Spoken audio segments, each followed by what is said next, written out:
सुबह का समय था। कस्बे की सड़कों पर बच्चों की भीड़ अपने अपने स्कूल जा रही थी। इसी भीड़ में एक पुराना सा बैग टांगे हुए आकाश भी चल रहा था।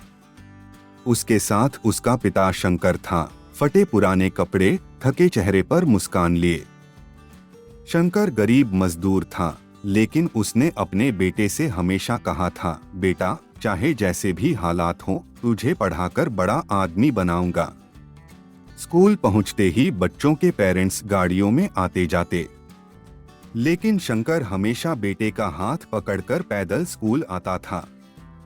उस दिन क्लास टीचर ने आकाश को बुलाया और बोली, आकाश, इस बार फीस जमा नहीं हुई है। अगर कल तक फीस नहीं आई तो तुम्हें क्लास में बैठने की इजाजत नहीं मिलेगी।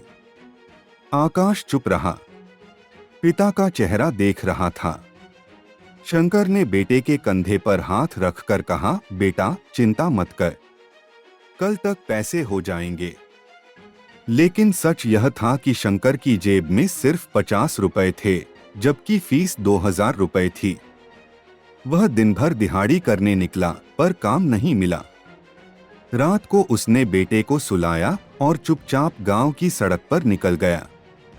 सोच रहा था, कैसे जुटाऊं पैसे, कर्ज भी कोई नहीं देगा।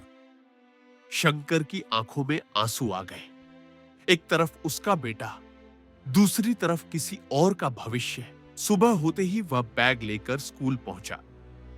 वहां गेट पर वही आदमी परेशान खड़ा था।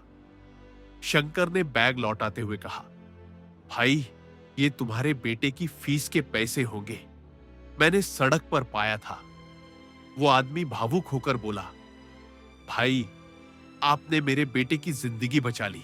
उसने अपनी जेब से 2000 रुपए निकालकर कहा, ये मेरी तरफ से आपके बेटे की फीस।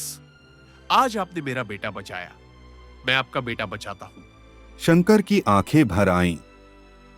उसने बेटे का हाथ थामा और बोला, देख बेटा, ईमानदारी हमेशा सबसे बड़ी दौलत होती है। आकाश ने पिता के गले लगकर कहा, पापा, आप दुनिया के सबसे बड़े इंसान हो। मैं वादा करता हूं कि आपको कभी शर्मिंदा नहीं होने दूंगा। पिता के आंसू मुस्कान में बदल गए और कहानी यहीं खत्म होती है, लेकिन एक सबक छोड़ जाती है। गरीबी कभी इंसान की ईमानदारी से बड़ी नहीं होती।